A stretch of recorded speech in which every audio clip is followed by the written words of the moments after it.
কৃষ্ণ কচু খাইলে অনেকেরই অ্যালার্জি প্রবলেম হয়।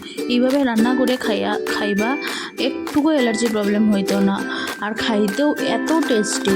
তো নমস্কার সবাইরে, RS খাদ্য রসিক চ্যানেল থেকে সবাইরে স্বাগতম।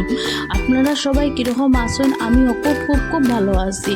আজকে আবার একটা নতুন রেসিপি নিয়ে আই গেছি আপনার সঙ্গে। প্রথমে কচুটারে একটু রাফলি চপ করিয়া সিদ্ধ করিলাম, সিদ্ধ করে জলটা জড়াইয়া রাখি দিমু।